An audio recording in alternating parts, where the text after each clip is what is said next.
Whenever you feel hungry, so ನಿಮಗೆ ಏನಾದ್ರು ಏನೋ ಹೊಟ್ಟೆ ಹಸ್ದಾಗ ಅದು ತಿನ್ಬೇಕು ಇದು ತಿನ್ಬೇಕು ಅನ್ಸತ್ತಲ್ವಾ. ಸೊ ಮೋಸ್ಟ್ಲಿ ಏನ್ ಬೇಕು ಅಂದ್ರೆ ನಿಮಗೆ all you need is 1 glass of water. ಆಯ್ತಾ, ಫಸ್ಟ್ ನೀವು 1 ಗ್ಲಾಸ್ ವಾಟರ್ ಕುಡಿದ್ರೆ ಅರ್ಧ ಗಂಟೆ ಬಿಟ್ಟು ನೋಡಿ, ಆಯ್ತಾ, you don't feel like craving ಅಥವಾ ನೀವು ಅದು ತಿನ್ಬೇಕು ಇದು ತಿನ್ಬೇಕು ಅನ್ಸೋದೇ ಇಲ್ಲ. ಸೊ ಫಸ್ಟ್ ನೀರ್ ಚೆನ್ನಾಗಿ ಕುಡೀರಿ. ಆಯ್ತಾ, ನೀವು ನೀರ್ ಕುಡಿದೆ ನಂಗೆ ಸ್ವೀಟ್ ಕ್ರೇವಿಂಗ್ಸ್ ಇದೆ, ಸ್ವೀಟ್ ಟೂತ್ ಇದೆ, ನಾನು ಫುಡ್ ಇದೀನಿ, ಜಗತ್ತಿನ ಇರೋ ಎಲ್ಲಾ ಜೀವಿಗಳು ಫುಡ್ಡಿನೇ. ಆಯ್ತಾ, so it's the way of expression. Some people ಏನೋ emotionally attach to food. So ಹಾಗಾಗಿ ನೀವು ಹಂಗ್ರಿ ಆದ ತಕ್ಷಣ ಜಸ್ಟ್ ಹೋಗಿ ಯಾವುದೋ ಒಂದು ಫುಡ್ ತಿನ್ಬೇಡಿ. ಆದ್ರೆ especially nuts, process food, chocolates, sweets ಎಲ್ಲ ಅದನ್ನೆಲ್ಲ ನೀವು ಪ್ರಿಫರ್ ಮಾಡಕ್ ಹೋಗ್ಬೇಡಿ.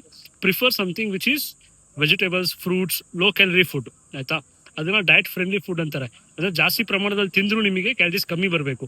ಕುಕುಂಬರ್ಸ್, watermelon, green leaf vegetables ಮತ್ತೆ ಫ್ರೂಟ್ಸ್ ಯಾವಾಗಲೂ ನಿಮಗೆ ಫ್ರೆಂಡ್ ಆಗೇ ಇರುತ್ತೆ. ಆಯ್ತಾ, ಸೊ ಫಸ್ಟ್ 1 ಗ್ಲಾಸ್ ವಾಟರ್ ಕುಡೀರಿ, ಇಲ್ಲ 2 ಗ್ಲಾಸ್ ವಾಟರ್ ಕುಡೀರಿ. ಅದಾದ್ಮೇಲೆ ನೋಡಿ ಒಂದು 15 ನಿಮಿಷ ನಿಮ್ಮ ಕ್ರೇವಿಂಗ್ಸ್ ಎಲ್ಲ ಸ್ವಲ್ಪ ಬೆಟರ್ ಆಗುತ್ತೆ. So you can actually make better damage control by having 1 glass of water. Try ಮಾಡಿ.